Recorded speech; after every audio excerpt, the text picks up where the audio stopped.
welcome to the Animal Training Academy Making Ripples podcast show, the show where we share the stories of the ripple-making extraordinaires with behavior nerd superpowers who make up the Animal Training Academy membership.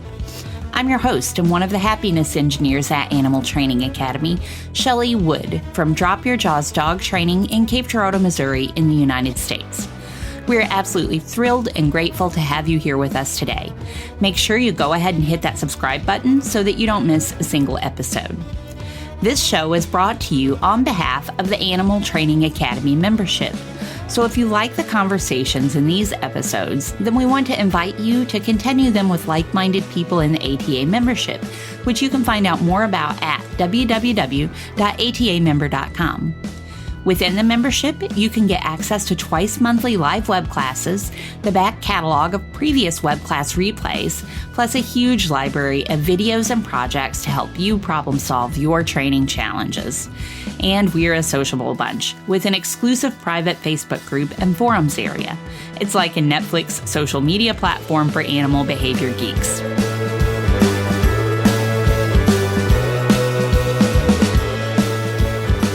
Today, it is my pleasure to welcome Marie Koenen to the show. Marie is 58 years old, single, and lives with her two lovely dogs in a small farmhouse just outside of Malmö, the third biggest city of Sweden. Marie is a dog trainer, behavior analyst, scent detection trainer, and works part-time with the above in her own facilities. She is also working on searching for bedbugs, slugs, and planning for Sniff to become a scent detection dog in the agriculture trade. As much as she loves holding classes, she also loves attending classes. Marie loves to learn new things. Welcome, Marie. I am so excited to have you here with us today. Thank you. Excited to be here. Well, I have been hoping to get you on this show for some time. I love watching the adventures of Marie and Sniff in the Animal Training Academy community and some of that bedbug searching you referenced above. Just all of the training that you do and share there. I'm always so inspired by it and impressed by it. So I'm super excited to have you with us today. Why don't you just go ahead and get us started out by telling us a little bit about how you spend your days and the work that you do with your dogs, and also about if you are a person who has other work, also maybe a little about that other work. I know some folks who come on the show say, other work besides animal training? I don't do anything besides animal training, but I believe that you have maybe a couple different hats that you wear. So if you could just get us started out by letting us know a little bit more about you. Well, actually, I have a whole shop of hats doing a lot of things. And at my daytime work, I'm working with one of Sweden's most lovely TV chefs. And just now I'm trying to get him to grow him vegetables for one of his restaurants. Never done it before. Very exciting. And also opportunity to learn a lot of new things. But in my dog business, I got stuck in all the nose jobs, different Scentworks. I had 3 dogs just a few weeks ago, and Wilmer, who had to leave us, was Swedish rescue, and he was, shouldn't put labels on him, but he was scared of everything. Don't know anything about his past and so on. And all the nose work was really helping him to grow, to become a happy dog, not so stressed dog. And that's what we do. And nowadays we're mostly doing slugs. Working for the Swedish government, finding invasive species of a slug that came from Caucasus. But that's not a job we can do all the year around. We are participating in an EU-financed study here in Sweden, how you can use scent detection dogs in the agriculture business. So we are, me and Sniff and 4 others are participating in this, and hopefully it will come something really nice out of that. We come a long way, but there's still a long way to go. It's a big difference when you're in the lab teaching the dogs to hit on the scent.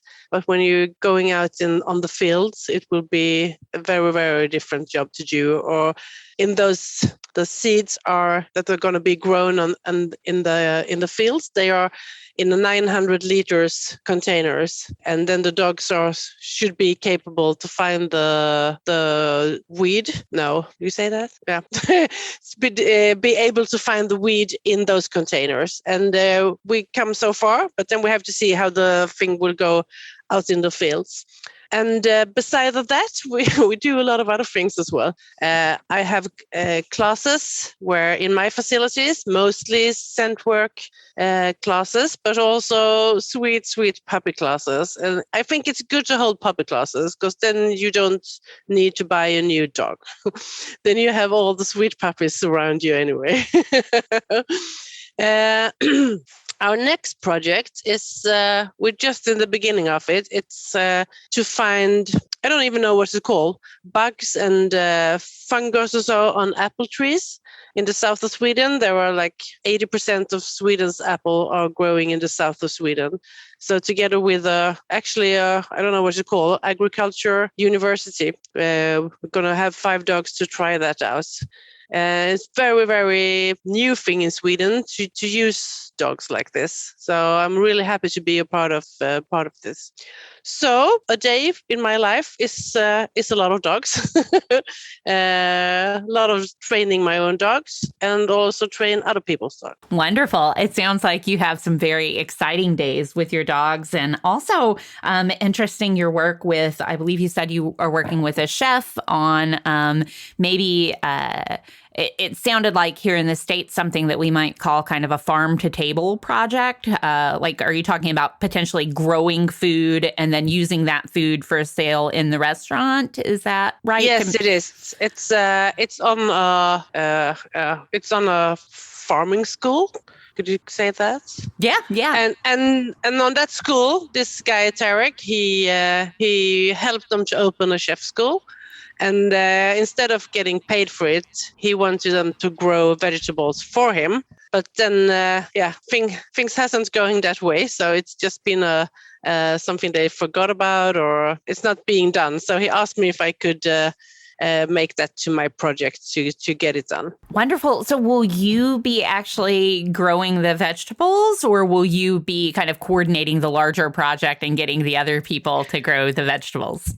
I'm hoping I'm not going to do it. But of course, I want to participate in that as well, to learn something new. But there are experienced and educated people who will do it, and I will just try to make them do it, to get it done. So the restaurant and the farm where they're going to be growing the vegetables is all at a school, I believe, an agriculture school or a farming school there. Is that right? Yes, it is. Yeah. Okay. And so is that the same agricultural school that you're working with on these scent-related projects with your dogs? No, it's not. But of course, I asked at this place, oh, do you have those weeds here? Can we find them somewhere? And yes, they could.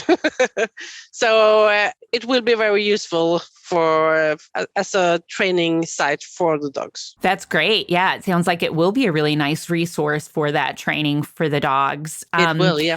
So, first of all, I'm so sorry for your loss of Vilmer recently. I know we talked about that previously, but that's always such a horrible thing to go through. So I'm so sorry for that. But you have 2 dogs still, correct? Sniff, yes. Sniff and Sonia. Sniff and Sonia, and are both Sniff and Sonia search dogs who are working in all of these areas with you? Yes, they are. And Sonia are a small dog, around 8 kilos, and she looks like, I don't know. She doesn't look like a working dog. So when I bring her, people will look at her and say, I can see how they think. Are you going to put her in the car and take out the real search dog? But when they see her work, she's she's been a marvelous bedbug detection dog. She's never hit something wrong. Maybe she missed a bedbug, but where she showed me there was one, there always been. And she's also working with the slugs.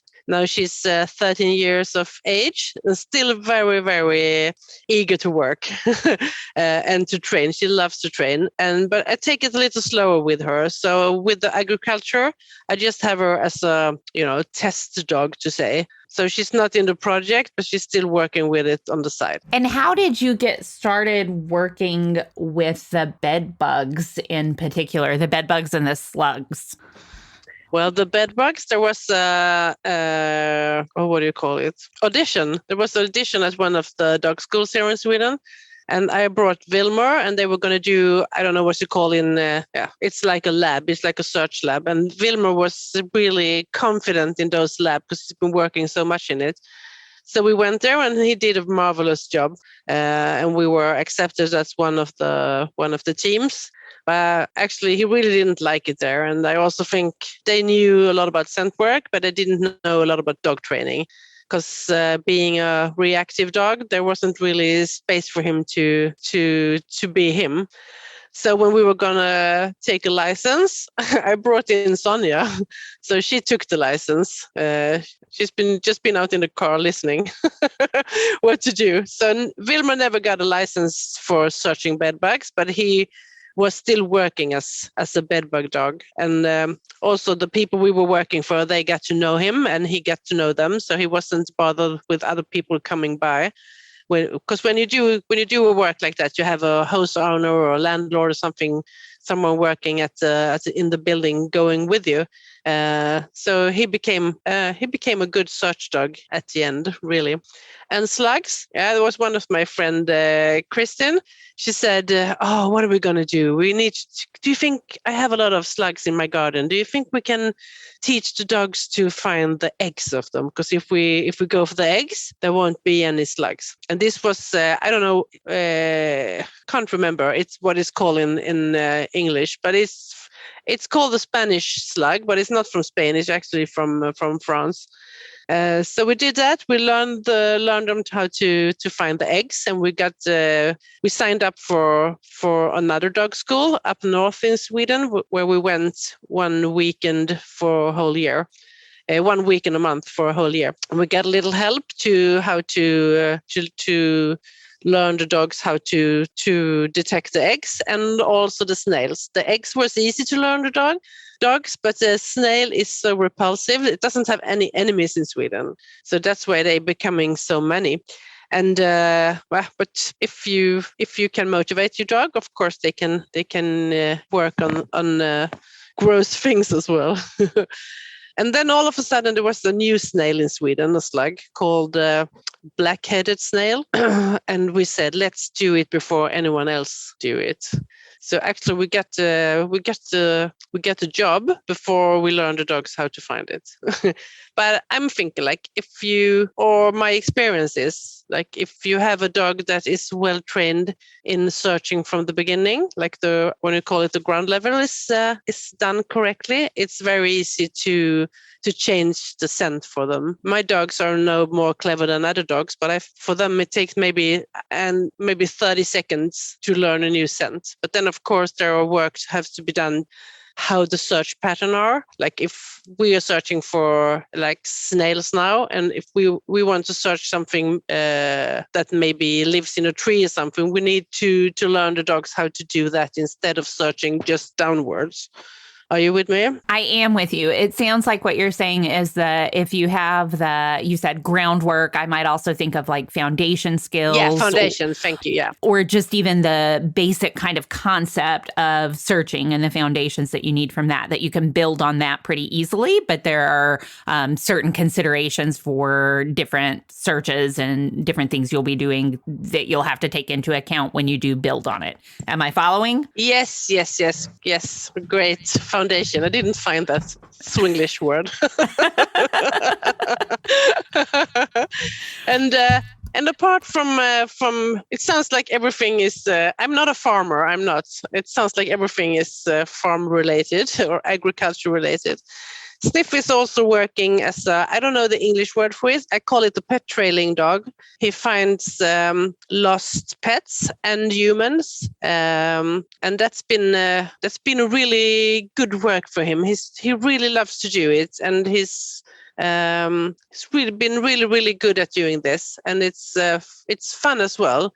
And instead of just training a lot of trails, which is very good for a search dog, this is really good training for him. I think recently you were spending a lot of time with him, a couple of weeks, in fact, right? Looking for a missing Spanish foster dog. Is that right? Or yeah, there was a Spanish foster dog that came to Sweden. He's just been here for a week, and he had both a collar and a harness on, and was in the garden where he lives. And the neighbor dropped something. I don't know if it was a barbecue. I don't know, something that sounded very much. And Indio was the name of this dog, got really scared. And he ran for, I don't remember if it was like 25 days. And he ran a lot. He ran like a marathon every day. So when we have an observation in one city, and we got out there during maybe in the evening or something. Then in the morning, he was in the next city. He was running like crazy. And it was so lucky that he didn't get hurt by traffic or was in a car accident or anything. So when we finally got him, there was actually a vet helping us with what do you call it? A tranquilizer when you shoot something like an arrow, which is not really allowed in Sweden, but we got help from a vet doing that. He was so tired when we got him, and we took him to the animal hospital, and he just had a little blood on his ear or something like that, something really just on the surface. So he was it was a lucky dog. I'm still seeing him. He's a lovely dog, really fun dog. But it took a lot, both mentally and physical, because you're always someone calls and say, we have seen Indio in just outside another city, and you can't let it go. You just jump in the car, take Sniff with you, and out in the middle of the night searching for him, or maybe just to check if the trials is right. Was it Indio or wasn't it? And it's also hard for Sniff because he was working so a lot and he never found anything. And also to keep the motivation for him to do that. And of course, it wasn't just Sniff searching, it was a lot of other dogs as well. Well, I'm so glad that you all were able to find him. And as you were talking, I was like, I'm going to ask where he is now. Maybe I should, maybe I shouldn't. So I'm glad you kind of answered. I'm glad you answered that already, that we know that he's doing well now and you still get to see him from time to time. I can imagine that searching like that would be very rewarding and also very taxing at the same time, very exhausting, like you said, to kind of be on call all the time for those sorts of emergencies. Could you talk a little bit about what you do to keep up Sniff's motivation, whether it is, or your dog's motivation in general, whichever dog you're working with, whether it is working on a long search like that, where you're searching, for days and days, or whether it's looking for bedbugs and maybe there aren't any found for a period of time? Are there certain things that you do to reinforce the searching so that the searching will continue even when the dog hasn't found the target odor yet? When searching bedbugs, it was easy to just bring a little jar with bedbugs, and if you didn't find anything, you could just put one out to let the dogs find, so you can reward them. But also we trained a lot of empty searchers. Always reward empty searchers as well as when they find. And I think that's been a good motivation. Maybe it's also individual for different dogs. I don't know. But my dogs always, they love the empty searches because they know it's going to be rewarded anyway. And also for Sniff's sake, because we have this training facility at home with a search lab and everything. You could just go out there and make him work a little bit in that and get rewarded. So, but also then you can just get a friend's dog and make them hide and go and find them. So he will find something. Then we do a lot of tracking with I don't know what that's called in English actually. When you track for blood tracking, maybe when you drip blood and then you have a dead leg of some animal or a wild hog or something. And then they find something in the end. That we do a lot as well. Thank you for sharing that.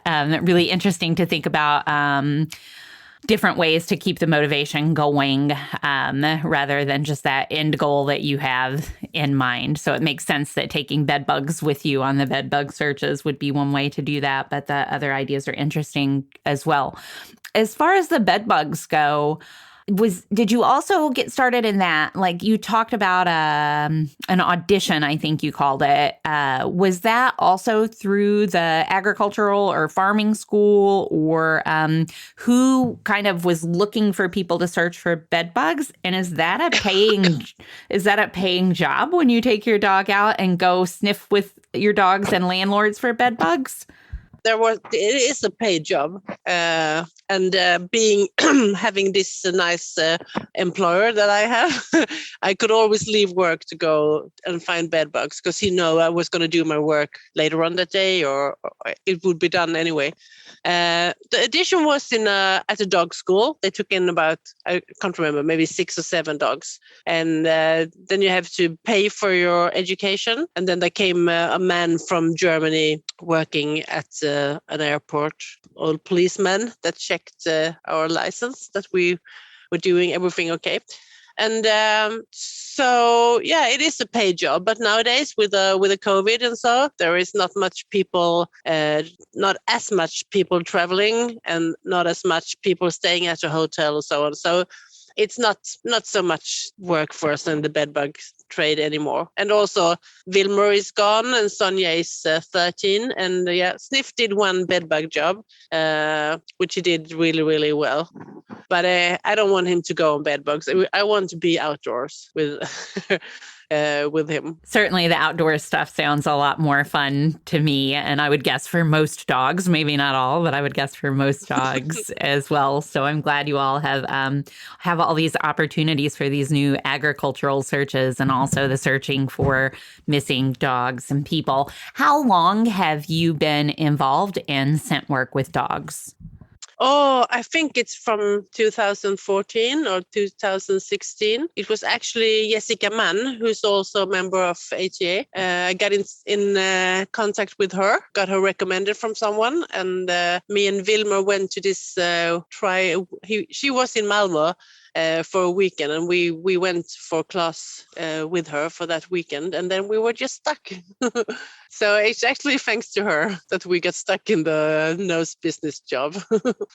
Well, that is awesome. And it does seem like the nose business with dogs is something that people easily get stuck in once they get introduced to it. It's lots of fun, I think, for dogs and for people.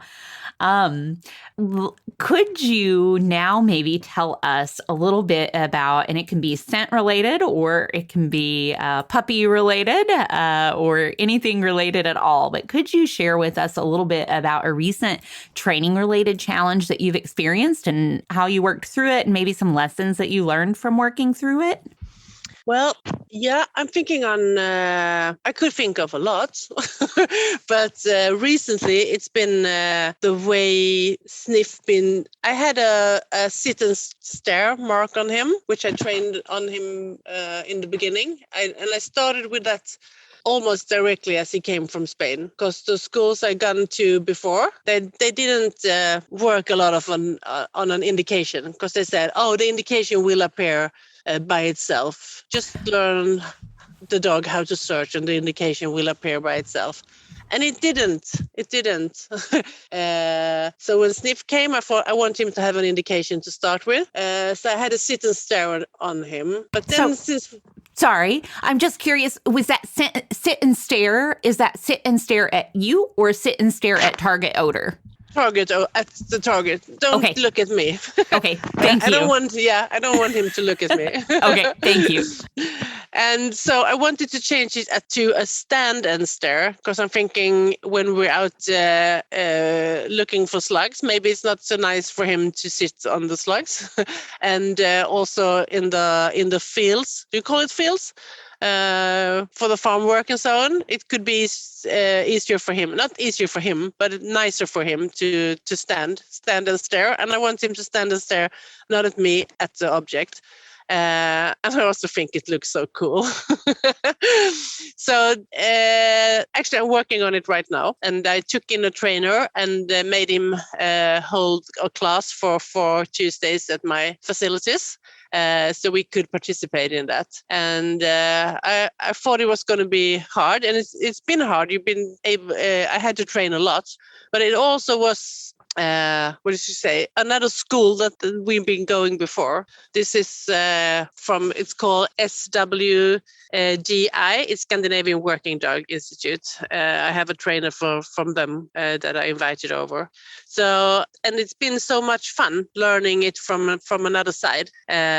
So that's what we've been working on recently. And we're not, we can do it a little bit better, but the next class is going to start in the beginning of January. So then we should be ready.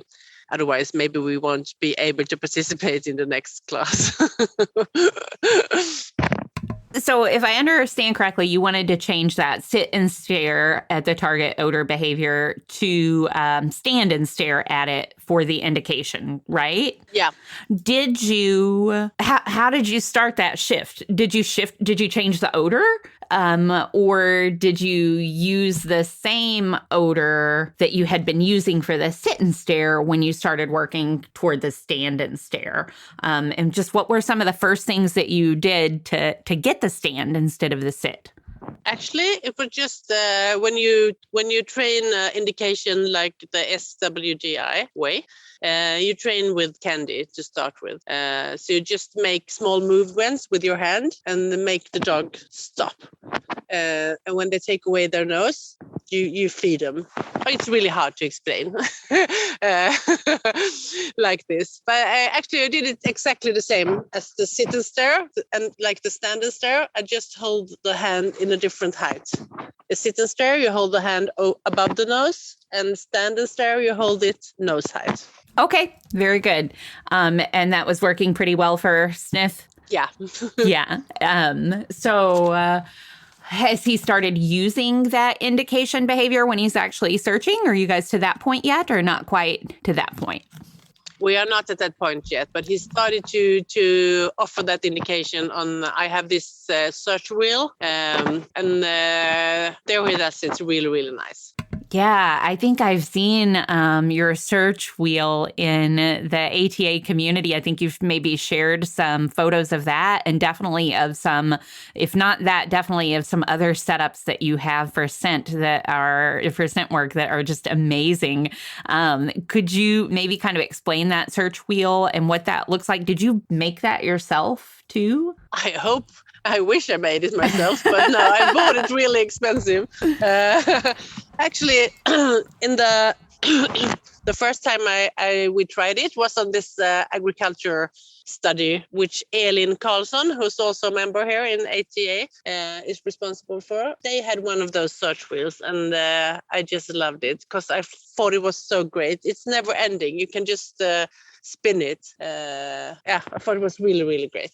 And you can put it in different heights and so on. And I got a phone number for where I could buy it. And actually the guy who's making them, he lives not so far from us. And he's the trainer, which I now have for indication.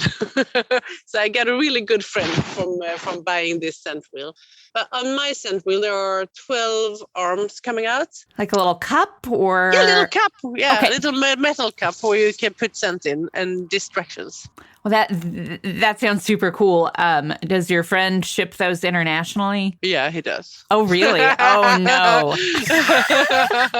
Oh, no. I was But I think there is someone in the States that makes them as well. It's not like he's been inventing them. Right. I've seen them in different shapes. I know Ilse in South Africa has them as well. All right. Well, I probably don't need to buy anything else right now, but if I did, maybe it's a scent wheel. Yeah, but first you need some furniture, right? Yes.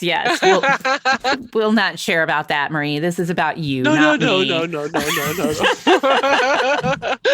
Okay, well, awesome. I hope to see some video in the Animal Training Academy community of you and Sniff working on his new indication behavior before Yeah, long. I would love to.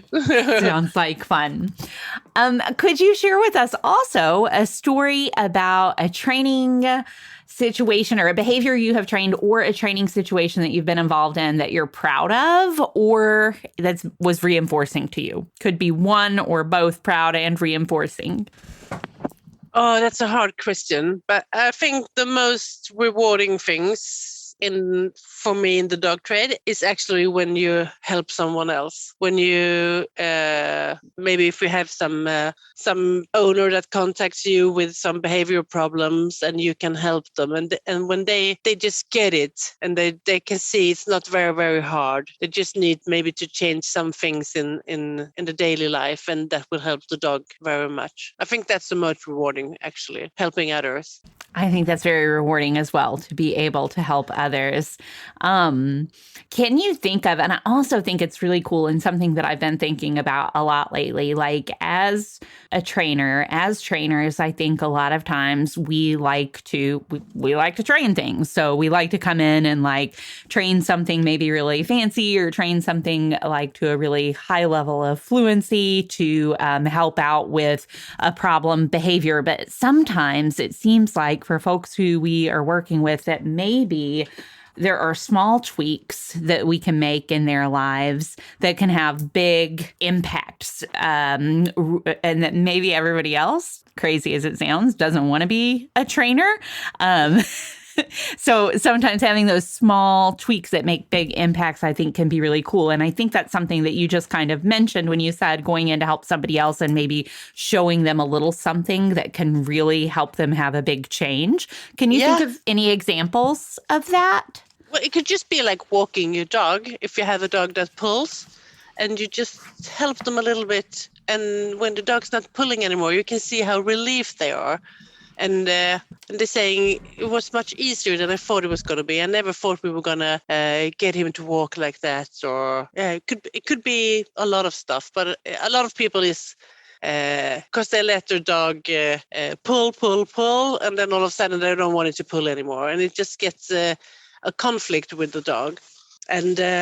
And also those people who actually train a little harsh with the dogs, and then you can show them that you don't need to be so harsh on them. Actually, you can get a better result of being gentle with the dog. And when they can see that, because everyone loves their dogs. They know there's not a lot of people that want to be cruel to their dogs, but maybe that's the only way they know, because that's the way they trained dogs when they were younger. So, and when they can see that positive reinforcement is really helping, it's wonderful. When you see them doing this, when you hear that, then you know you've been doing something good. Yeah, that is wonderful. You mentioned earlier when you were talking about Vilmer, Scentwork helping with some behavioral challenges, I think you might have mentioned that earlier. Yeah. Do you find sometimes when you're working with clients, do you introduce ideas like Scentwork to them or other types of kind of quote unquote enrichment ideas that sometimes help them with the behavioral challenges they're dealing with? Absolutely. I think Scentwork is helpful for any dog, for their self-esteem, for being able to work on their own, not being so reliable on the handler. And of course, the enrichment, the fish as well. Absolutely. What kind of, if you say you were working just with somebody from the general public and they were having an issue with a dog who was displaying some sort of behaviors that they were considering problematic, maybe being kind of extra reactive on leash or maybe being really fearful, what kind of Scentwork activities might you suggest for just the average person living with dogs, or not necessarily a trainer? They don't necessarily want to back chain that indication behavior like you're doing with Sniff, but you think Scentwork will be good for their dog. Are there some simple things that you sometimes suggest to people who just kind of average folks who live with dogs? Yes, of course, of course. And I will always try to make it as easy for them as possible, depending on if they live in the house, or if they live in the city, or if they live on the countryside. Because if you live in the city, it will be hard to, it's no meaning to tell them to take the car to the woods twice a week to do some trekking. Then you find something else. And it could be anything from finding treats to start with the nose work or Kong or tracking. So it depends a lot. But I think search work is a solution for a lot of problems. Not only that, but I think it will help a lot of dogs because it's so natural. It's what they do. Yeah, and I think it's something that often gets overlooked in our day-to-day lives with dogs, maybe how natural it is for them to use their olfactory system and scenting. So I like the idea of helping people who live with dogs find more ways to incorporate that into their lives. So I'm glad and not surprised at all that you are doing that. I'm sure, I'm sure a ton. Do you teach scent working classes? Yes, I do. And what kind of classes do you teach? Well, it's mostly foundation, but I also have 1 year that they should come for a long weekend once a month. And over a year, we do foundations, we do water search, we do gas search, we do to teach the dog that they can find scent particles everywhere, not only if you're going to search bed bugs. Maybe you're just focusing on that, but I like to focus on the whole picture. The dogs should learn how to find scents everywhere. Yeah, and that reminds me of something that you were talking about earlier about the searching for agricultural things as well, for weeds and pests and things in agriculture as well, and how it's I think you said something about it's very different when you're training in a controlled environment until you go out in the field. It is. When we went to this bedbug school, they were laughing at me because I was searching bedbugs outside. I was searching bedbugs in freezing degrees. I was searching bedbugs where there could never be bedbugs. But I didn't want my dogs to be surprised if there were bedbugs somewhere. They should be ready to find bedbugs anywhere. It's not like I wanted them to think, oh, I'm just like an example. In the fridge there will never be bedbugs, but they don't know.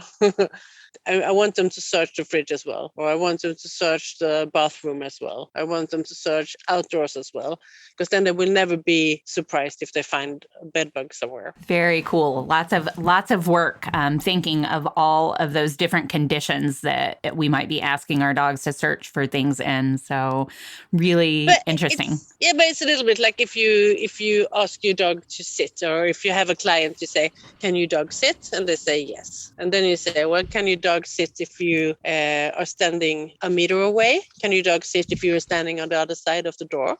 Can your dog sit if you're on the other floor?" And that's the same with the search thing. Of course, dogs can find stuff, but can they find it everywhere? If you dig down some bed bugs under the ground, and of course they can find it, but you need to train it. Yep. So just helping them generalize in all of those different conditions. Awesome. So when are you going to start teaching online? Oh, I'm not an online person. I'm a live person. I'm best live. Well, that's no good for me. But for people who are near you, where could they find you, find out about their classes, and figure out how to sign up to work with you? Well, I have a homepage in Swedish, and my company is called Byrackaforever, which means, I don't know, a mixed. What is the English word for mixed dog that you didn't plan? We will sometimes say mixed dog or mixed breed dog. But do you have like there's a word called mutt that is that what you're thinking of? Sometimes has negative connotations with it, but it definitely means mixed breed dog. I always say it very lovingly. I think a mutt is a very loving thing to say. Yeah, it's the same with Birak. I say it's very lovely.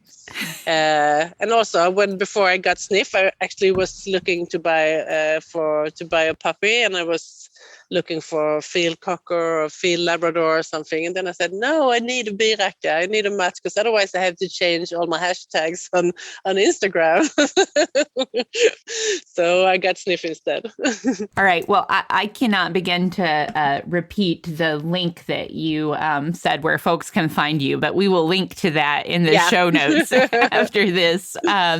If people wanted to reach out with you and get in touch with you after listening to this episode, would they just go to that link? Could people potentially email you somewhere? How could people find you if they wanted to chat with you? Yes, they can email me, or they can reach me by Messenger or something. Okay, great. Actually, I have one of ATA members on Messenger helping with the indication. Maybe we can share with you all that work later on. I would love that. That sounds wonderful. I would love that. Well, Marie, thank you so much for all the time that you have taken to be a part of this show and joining me today and sharing all of this information with me and with everybody listening. So from myself, everybody in the ATA community, and everybody listening to this episode, thank you so much for joining us today. Thank you. I'm really flattered to be a part of this community with all those cool dog training people, and just not dog, just animals, and little me by all those great names.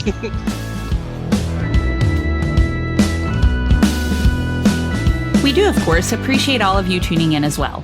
And if you have enjoyed this episode and are interested in carrying on the conversation about working with the animals in our lives in the most positive, most fun, and most choice-rich ways, then as mentioned at the start of this episode, the Animal Training Academy community is waiting for you.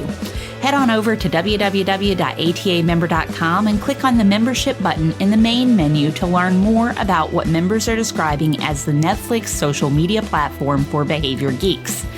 That's it for this episode, though. Thank you so much for listening. You'll hear from us again soon.